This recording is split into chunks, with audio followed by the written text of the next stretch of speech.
నిన్న ఈ జిల్లాకు గన్పూర్ నియోజకవర్గానికి ఏదో తోడి పెట్టినట్టుగా ఏదో నిధులు తెచ్చినట్టుగా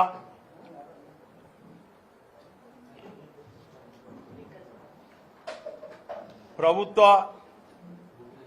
కార్యక్రమాల ద్వారా మహిళలను నిర్బంధంగా తీసుకొచ్చి సభ జరుపుకొని ఆ సభలో మేము ఉప ఎన్నికలకు రాలేదు, ఓట్ల కోసం రాలే అని చెప్పే ప్రసంగాన్ని చూస్తే అది ముమ్మాటికి వాళ్ళ మాటలలో కానీ వాళ్ళ చేతులలో కానీ వారి చేష్టలలో కూడా ఖచ్చితంగా ఉప ఎన్నికలు రాబోతున్నాయి. మరొక్కసారి గన్పూర్ ప్రజలను మభ్యపెట్టాలనే ఆలోచనతోనే వచ్చినట్టు ప్రజలు భావిస్తున్నారు. సమైక్య రాష్ట్రంలో మేము తెలంగాణ ఉద్యమం తెలంగాణ రాష్ట్ర సాధన కోసం చేస్తున్న సమయంలో వరంగల్ జిల్లాకు ఆనాటి సమైక్య రాష్ట్ర ముఖ్యమంత్రి కీర్తిశేషులు వైఎస్ రాజశేఖర రెడ్డి గారు కానీ కిరణ్ కుమార్ రెడ్డి గారు వచ్చినటువంటి సందర్భాలలో పోలీస్ బలగాలతో ఏ తీరుగైతే గ్రామాలలో మోహరించి తెలంగాణ వాదులను అరెస్ట్ చేసినరో నిన్న కూడా అదే భయంకరమైనటువంటి వాతావరణం గన్పూర్ నియోజకవర్గం అన్ని పల్లెల్లో అదే ఉన్నది. మా బీఆర్ఎస్ పార్టీ గ్రామ శాఖ అధ్యక్షుల నుంచి కార్యకర్తల నుంచి కాబోయే శాసనసభ్యుని వరకు రాజన్నను కూడా అక్రమంగా అరెస్ట్ చేసి ఒక సభ నిర్వహించుకున్నారు. ఆ సభలో సైకోలాగా మాట్లాడటం, చిల్లర మాటలు, చిత్తశుద్ధి లేని మాటలతోని రేవంత్ రెడ్డి మాట్లాడితే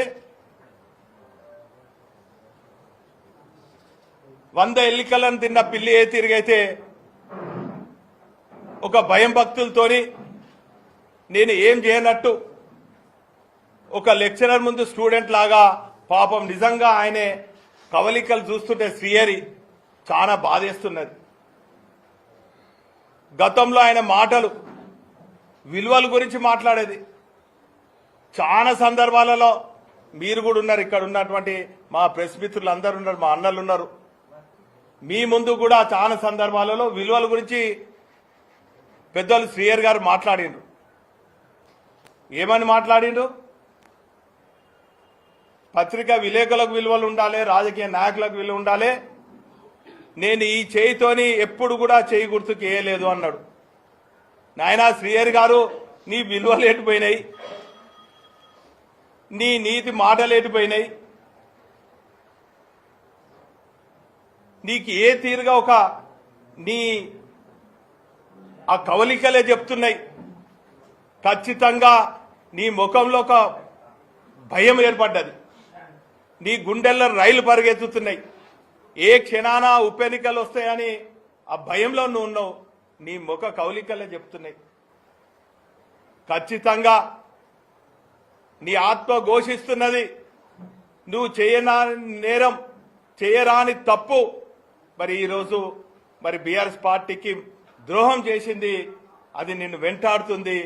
ఏ క్షణాన ఉప ఎన్నికలు వచ్చినా ఖచ్చితంగా రాబోయేది గన్పూర్లో బీఆర్ఎస్ పార్టీ అభ్యర్థి కేసీఆర్ గారి ఆశీర్వదించి పంపించినటువంటి అభ్యర్థి భారీ మెజార్టీతో గెలవబోతున్నారు.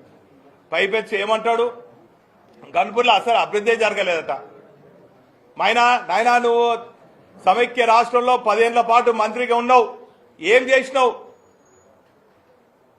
ఏమని కొంపలు ముంచినావు?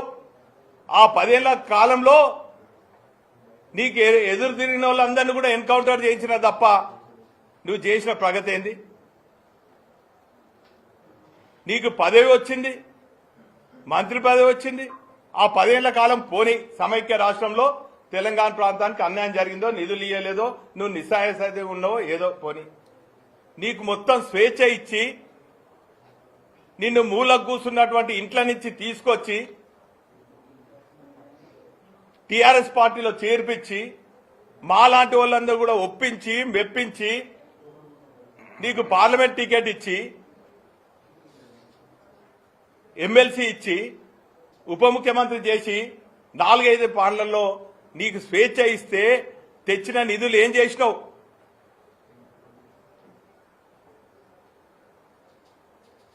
కాబట్టి ఇప్పటికైనా కూడా ఆత్మవిమర్శ చేసుకొని నువ్వు చేరినటువంటి పార్టీలో నీకు నమ్మకం ఉంటే తక్షణమే రాజీనామా చేసి అదే పార్టీ మీద నువ్వు గెలువు. లేదంటావు ఖచ్చితంగా రాబోయే రోజులలో న్యాయం గెలుస్తుంది, ఉప ఎన్నికలు వస్తాయి. ఖచ్చితంగా మా బీఆర్ఎస్ పార్టీ అభ్యర్థి భారీ మెజార్టీతోని గెలవబోతున్నటువంటి విషయాన్ని ఈ సందర్భంగా తెలియజేసుకుంటూ ప్రజలందరూ కూడా అవకాశం చూస్తున్నారు. నీ అహంకారానికి జవాబు చెప్పాలని చూస్తున్నారు. నీ అవినీతి పాలనకు ఓటు ద్వారా జవాబు చెప్పాలని చూస్తున్నారు. ఏదేమైనప్పటికీ కూడా నువ్వు గాని నీ ముఖ్యమంత్రి రేవంత్ రెడ్డి గారు గాని ఇప్పటికైనా కూడా ఈ చిల్లర మాటలు చిల్లర చేష్టలు మాని అభివృద్ధి పైన దృష్టి పెట్టండి. ఈ జిల్లాకు ఏం చేసిందని చెప్పండి. విభజన చట్టంలో ఉన్నటువంటి హామీలు నెరవేర్చే విధంగా చేయండి. బయ్యారంలో ఉక్కు ఫ్యాక్టరీ తేండి.